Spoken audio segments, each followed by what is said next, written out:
পকোড়া আমি লাল লাল করে ভেজে নিয়েছি, এবার তুলে নিচ্ছি।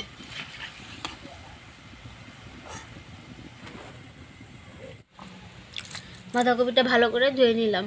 আর চিংড়ি মাছের মাথার পকোড়া বানানোর জন্য বাঁধাকপি, পেঁয়াজ, কাঁচা লঙ্কা এবার কেটে নিচ্ছি।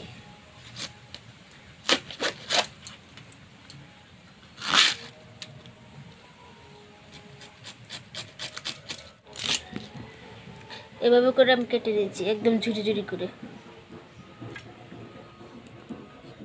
চিংড়ি মাছের মাথাটা আমি ভালো করে ধুয়ে নিয়েছি, এবার আমি বেটে নিচ্ছি। চিংড়ি মাছের মাথাটা বেটে নিচ্ছি। দিয়ে দিচ্ছি স্বাদ মতো লবণ। আমি ভালো করে এটা মেখে নেব।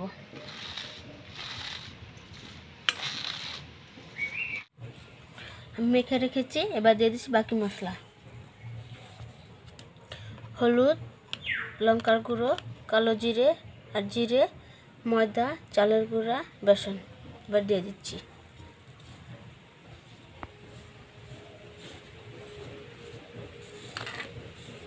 এবার সবগুলো উপকরণ ভালো করে মেখে নেব।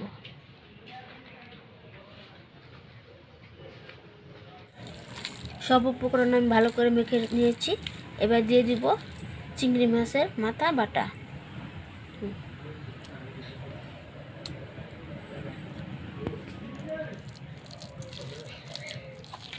আবারও ভালো করে মেখে নেব।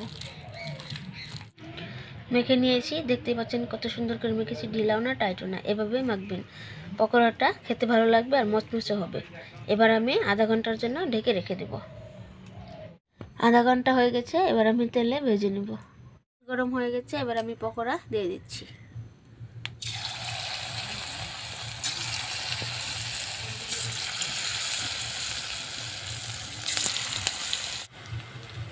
পকোড়াটি আমি লাল লাল করে ভেজে নিচ্ছি। দেখুন কত সুন্দর হয়েছে, খেতেও কিন্তু খুব ভালো লাগে।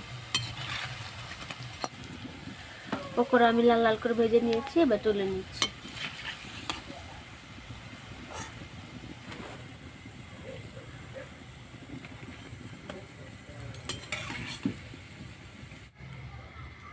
আপনারা অবশ্যই এভাবে চিংড়ি মাছের মাথার পকোড়া বানিয়ে খাবেন, খুব ভালো লাগে খেতে। আর পকোড়াটা দেখতে দেখুন কত সুন্দর হয়েছে।